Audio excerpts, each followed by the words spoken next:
Hai pelajar, saya Cikgu Kartik, Guru Pengajian Perniagaan Pusat Tingkatan 6 SMK Tinggi Setapak Kuala Lumpur.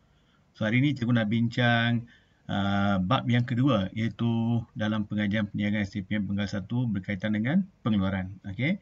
So dalam bahagian pertama, Cikgu akan bincang skop dan proses pengeluaran, di mana Cikgu akan terangkan 3 bahagian. Bahagian pertama ialah berkaitan dengan takrif pengeluaran, okay? Iaitu maksud pengeluaran. Dan kita juga akan bincang apakah peranan pengeluaran. Okay? Kita akan bincang 7 evolusi pengeluaran, iaitu bermula dengan revolusi industri, pendekatan saintifik, hubungan manusia, penyelidikan operasi, kualiti, globalisasi dan juga revolusi ICT. Okay? Dan bahagian yang ketiga, kita akan bincang tentang apakah cabaran yang dihadapi oleh seorang pengurus pengeluaran. Okay? Ini bahagian yang pertama ya. Okey, so apakah maksud pengeluaran? Pengeluaran maksudnya kita menghasilkan barang atau perkhidmatan. Okey, dan penghasilan barang ni akan melalui proses transformasi atau dipanggil proses tambah nilai. Okey, iaitu menukarkan input pada output. So we call that pengeluaran. Okey, aktiviti menghasilkan barang atau perkhidmatan dipanggil pengeluaran. Contohnya pengeluaran perabot, kita menghasilkan perabot, iaitu menukarkan tenaga manusia, menggunakan mesin, menggunakan kaedah untuk menghasilkan perabot daripada kayu. So we call that pengeluaran. Okay? Jika kamu ditanya apakah maksud pengurusan pengeluaran, production management, ini berkaitan dengan aktiviti merancang, kita plan, okay?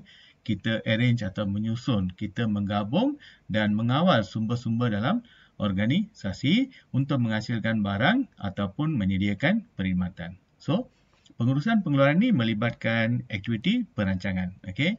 Bagaimana kita nak gunakan sumber, bagaimana kita nak susun sumber, bagaimana kita nak gabungkan atau mengawal sumber untuk menghasilkan suatu barang atau menyediakan perkhidmatan. So nampak beza antara pengeluaran dengan pengurusan pengeluaran. Pengeluaran ni aktiviti menghasilkan barang melalui proses transformasi. Kalau pengurusan pengeluaran ni dia melibatkan aktiviti merancang, menyusun dan sebagainya. Kita cuba mengawal sumber untuk menghasilkan barang atau perkhidmatan. Okay? So, apa kepentingan pengurusan pengeluaran? Apakah peranan pengurusan pengeluaran? Okay? So, antara peranan ialah satu, mengawal kecekapan penggunaan sumber. Okay? Sebagai pengurus pengeluaran, kamu kena pastikan sumber ni digunakan dengan cekap. Okay? Supaya tidak berlaku pembaziran. Okay? Contohnya, berapa kayu yang digunakan untuk menghasilkan satu meja makan.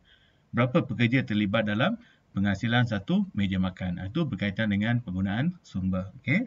Dan kamu juga kena rancang penggunaan sumber untuk pengeluaran. Okay? Macam kes tadi, berapa pekerja nak gunakan, okay? Berapa jam untuk siapkan satu meja. Okay? Itu dipanggil merancang penggunaan sumber. Okay? Merancang kaedah maksudnya cara untuk mengeluarkan barang. Okay? Adakah kamu nak gunakan kaedah manual, menggunakan mesin dan sebagainya. Okay?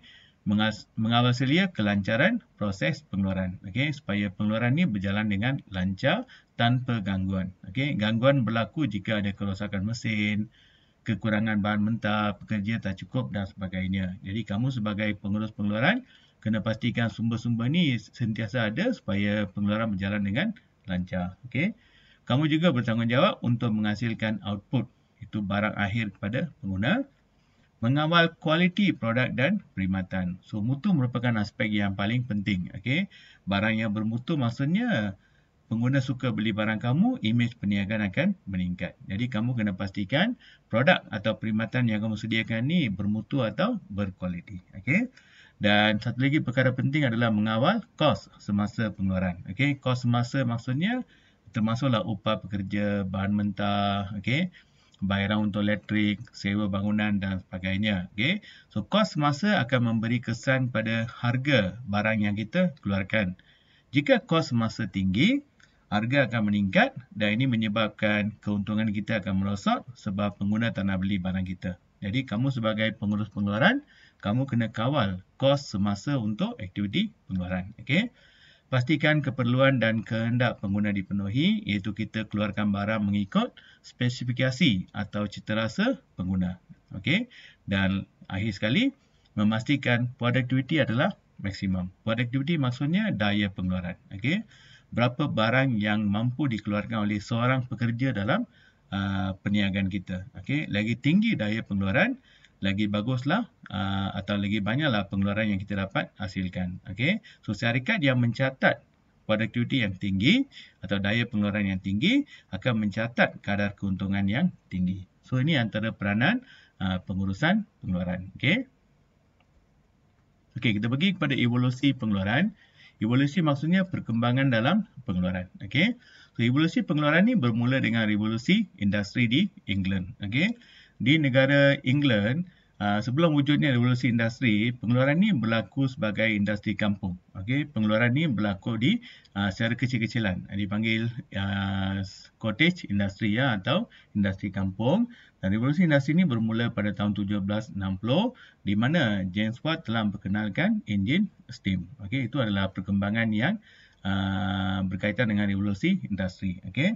Adam Smith melalui buku Wealth of Nation memperkenalkan konsep pengkhususan kerja ataupun pembahagian kerja. Okey. So, revolusi industri ini mereka banyak beri tumpuan pada perubahan kaedah pengeluaran manual pada penggunaan mesin. Itu dipanggil revolusi industri. Kalau kamu perhatikan industri kampung dengan industri di kilang, industri kampung ni mereka keluarkan barang yang sedikit. Banyak menggunakan kaedah manual. Bila dia berubah kepada kilang, mereka banyak menggunakan mesin dan juga ada mengamalkan pengkhususan kerja. Okey, itu komanda revolusi industri. Okey.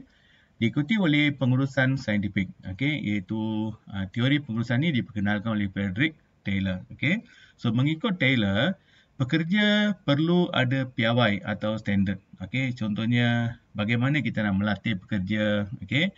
Apa tugas yang perlu dibuat oleh pekerja? Apa kerja yang sesuai untuk seorang pekerja, pengkhususan dan sebagainya. So, mengikut Taylor, kita perlu pilih pekerja secara saintifik. Okey, pengkhususan, pemilihan dan sebagainya. Okey, itu pandangan Frederick Taylor. Yang ketiga, hubungan manusia. Hubungan manusia ni mereka menekankan elemen kemanusiaan, iaitu aspek sosial dan psikologi. Okay? So, kita tak boleh anggap manusia ni sebagai orang yang tak ada perasaan. Okay? Manusia ni mereka ada perasaan. Jadi, mereka inginkan beberapa keperluan. Contohnya, mereka ingin berinteraksi dengan orang lain. Jangan anggap manusia ni sebagai robot. Okay? Mereka bukan robot. Jadi, mereka perlu diberi peluang untuk berinteraksi dengan orang lain. So, hubungan manusia ni, mereka nak pengurus ni beri perhatian kepada keperluan dan kebajikan pekerja di tempat kerja. Okay?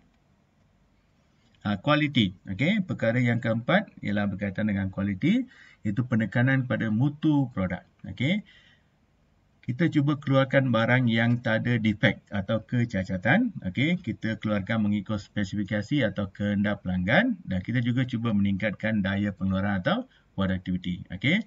So, aspek seperti penambahbaikan berterusan atau dikenali sebagai Kaizen. Okay? Itu istilah Jepun. Orang Jepun sangat mementingkan kualiti produk. Okay? Pengurusan kualiti menyeluruh. This one all come under quality. Okay? Perkembangan yang kelima adalah globalisasi. Okay? Iaitu dunia tanpa sempadan, di mana berlaku pergerakan manusia, pergerakan modal, pergerakan maklumat secara bebas. Jadi kita tak boleh kawal pergerakan manusia antara negara. Okay? Pergerakan maklumat antara negara. Jadi maklumat sekarang ni bergerak secara bebas. Okay? Itu berkaitan dengan globalisasi. Okay? Dan bahagian yang terakhir atau revolusi yang terakhir adalah revolusi dalam ICT atau teknologi maklumat dan komunikasi. Okay? So dalam dunia perniagaan sekarang ni, dalam aktiviti pengeluaran, ICT memainkan peranan yang sangat penting. Okay? Termasuklah reka bentuk produk. Okay? Dulu kalau kita nak reka bentuk suatu produk, kita menggunakan kaedah manual. Kita melukis dalam kertas. Okay? Tapi sekarang ni kita gunakan CAD atau Computer Aided Design. Kita menggunakan komputer untuk mereka bentuk produk. Okay? Kita guna komputer untuk mengawal aktiviti pengeluaran. Okay? Dia memudahkan pesanan pelanggan. Kita boleh uruskan pesanan pelanggan dengan menggunakan komputer. Okay? Semua ni akan mempercepatkan proses pengeluaran. Okay? So, ini berkaitan dengan revolusi ICT. Okay? So, remember, ada 7 perubahan yang berlaku dalam revolusi pengeluaran. Bermula dengan revolusi industri, okay, diikuti oleh pengurusan saintifik, hubungan manusia, okay, penyelidikan operasi dan sebagainya. Okay? Alright. Kita pergi kepada cabaran pengurus pengeluaran. Okey. So cabaran yang pertama ialah berkaitan dengan peningkatan teknologi. Okey, kamu sebagai pengurus pengeluaran, kamu kena peka atau alert terhadap perubahan teknologi yang baru. Okey, sebab teknologi ni perubahan ni boleh berlaku dengan pantas. Okey. Dan kamu terpaksa memikirkan kaedah baru untuk menghasilkan sesuatu produk. Okey. Kalau kita kekal dengan kaedah yang lama, takut pesaing akan menggunakan kaedah baru dan dia boleh mengatasi kedudukan kita. Okey. Dan penggunaan teknologi ini boleh meningkatkan kecekapan operasi. Okey, operasi pengeluaran berjalan dengan lebih lancar dan kita juga boleh keluarkan barang dengan lebih cepat. Okey, contohnya pengurus kilang perabot perlu menggantikan kaedah manual pada kaedah moden walaupun melibatkan kos yang tinggi. Itu adalah cabaran pada kita. Okey. Yang kedua, penekanan pada kualiti. Okey. So sekarang ni pengguna sangat mementingkan produk yang berkualiti. Jadi kamu kena sentiasa memikirkan bagaimana kita nak keluarkan barang yang berkualiti secara berterusan. Okey. Produk berkualiti maksudnya kita keluarkan mengikut piawaian atau standard yang telah ditetapkan. Mematuhi standard SIRIM dan ISO. Okey. Biasanya kalau kita beli barang elektrik kan ada COP, MS atau Malaysian Standard. Itu adalah standard SIRIM. Okey. Tapi, kalau kita tumpukan pada kualiti, ini akan melibatkan kos tambahan. Ini satu cabaran kepada pengurus pengeluaran. Okay? Kita cuba keluarkan barang yang berkualiti tanpa menyebabkan peningkatan kos. Okay? Contohnya, pengurus kilang perabot berusaha memastikan pengeluaran perabot berkualiti dengan menggunakan teknologi terkini. Okay?